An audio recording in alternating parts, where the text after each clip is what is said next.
Ce vendredi 15 juillet, la chaîne TFX diffusait l'émission Que sont-ils devenus?, qui s'intéresse aux stars aux tubes d'un jour qui sont progressivement retombés dans l'anonymat après avoir connu la gloire.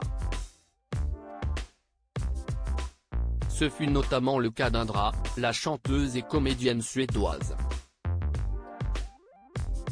Cette dernière a profité de cet entretien pour donner de ses nouvelles et raconter comment son rêve de jeunesse éternelle a viré au cauchemar.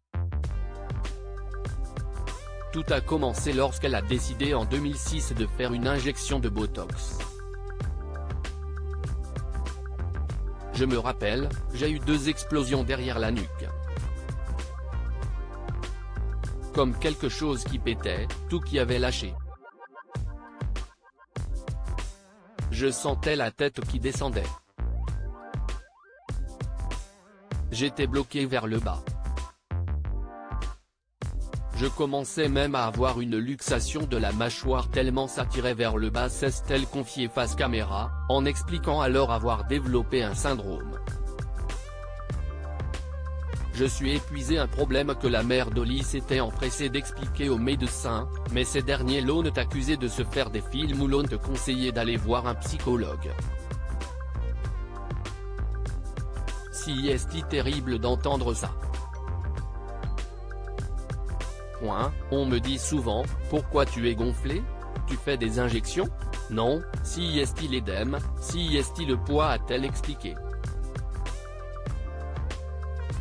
Une situation qui s'est empirée à cause d'un traitement à la cortisone, qui a rendu les symptômes du syndrome encore plus dévastateurs.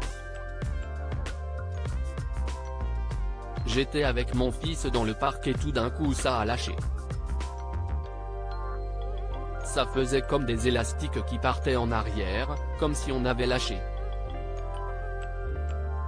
Et puis le nez, il y avait de l'eau qui coulait, des litres. Je sentais le visage se vider, a-t-elle détaillé, avant d'expliquer que si est un syndrome et si est une souffrance constante. Je suis épuisé. Même pour l'articulation, j'ai parfois du mal. Je ne sais pas si un jour je vais y arriver. Vivre comme ça, ce n'est pas évident, a raconté la Suédoise. Le Botox, ce n'est vraiment pas anodin. Il faut faire un état des lieux sur ce qu'il est possible de rendre au niveau du visage. Et ne pas essayer de revenir en arrière sur quelque chose qui ne pourra plus être fait, a-t-elle rajouté, de quoi en refroidir plus d'une, à une époque où cette pratique est devenue pratiquement monnaie courante.